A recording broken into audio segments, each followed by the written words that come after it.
Hi, welcome to the Brief Book Reviews channel, otherwise known as An Old Guy Reviews the book that he's read this week. So what's the old guy read this week? Well, the book I've read this week is this one. It's called Wolf Hour by author Joe Nesbo. It was published as a hardback edition here in the United Kingdom on the 14th of August 2025 by Harville Secker. Probably worth noting that those that like to have a good book in their hands will note that the first UK print run of this book has a nice gold foil cover. So I'll attempt to take the dust cover off and show you. So there's a wolf there, as you can see, and also on the spine there's gold foil showing the author's name. So I'll put that back together and I'll start off with the book review. Okay, well, Joe Nesbo is probably best known for the Harry Hole detective series. This isn't a Harry Hole story. This is a standalone murder mystery, if you will. Starts off with a guy called Holger Rudy.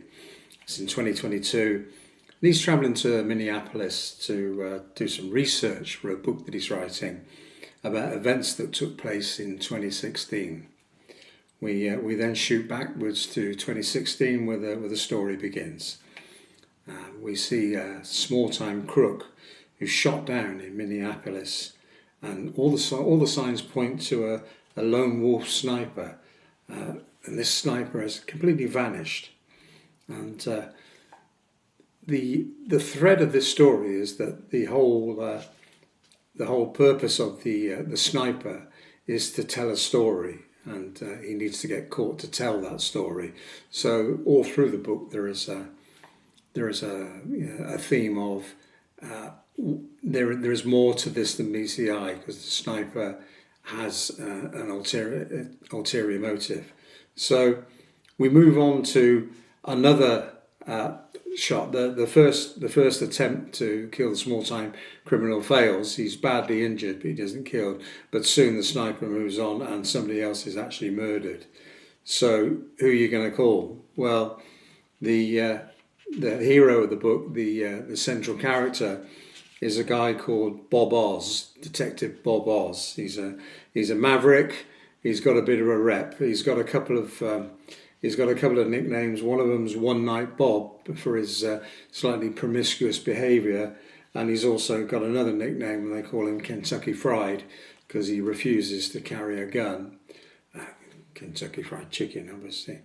So Bob's a bit of a character. He is the archetypal maverick detective. He's had a lot of tragedy in his life. He's split up with his partner of 12 years, Alice. His daughter has died in terrible circumstances, and it's left him hitting the drink and as I said, a different girl every night. So he's not exactly the number one detective in Minneapolis, but he's got at least one friend. His friend K. Myers, as a colleague, helps him get out of things. But Bob is a good detective, and he's determined to find out the story behind the sniper that's clearly got a list of people that he wants to kill. So the body count rises as the book progresses, and Bob finds himself more and more drawn to this killer. It's almost like this killer's a bit like me. He's got the same pattern.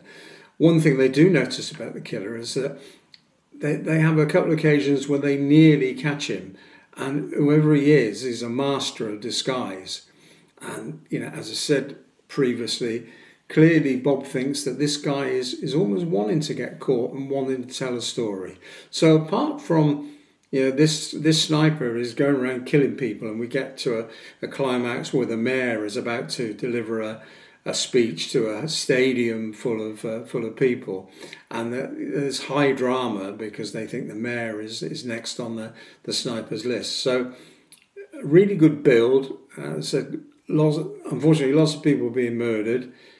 Bob chasing the sniper, but there's also social commentary as well, and some of the comments about people that have emigrated from Norway and other places going to the United States and thinking that, believing in the American dream that anybody can be president. And they find out that maybe that isn't the case, because lots of the people that become president are very wealthy, and so that dream isn't open to everybody. But however, people still like to go to the States because it is a land of opportunity, and I don't think there's any doubt about that.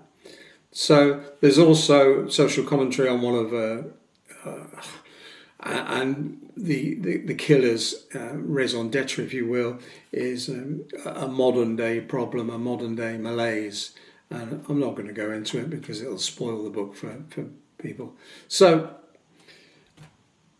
I sometimes struggle with Joe Nesbo books because I wonder if some things get lost in the translation, because the book is obviously written in Norwegian and then gets translated.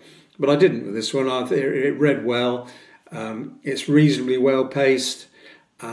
You identify with the hero Bob, and there's the odd bit of humour because Bob's original name from Norwegian would have been spelled, I think, AAS and pronounced Ars, but that becomes Oz when it's anglicised, Americanised, and Bob says it's better to be known as the Wizard of Oz than the Wizard of Ars, and clearly I couldn't do a whole book review calling Bob Ars because I'd have never kept a straight face. So Bob Oz is his name.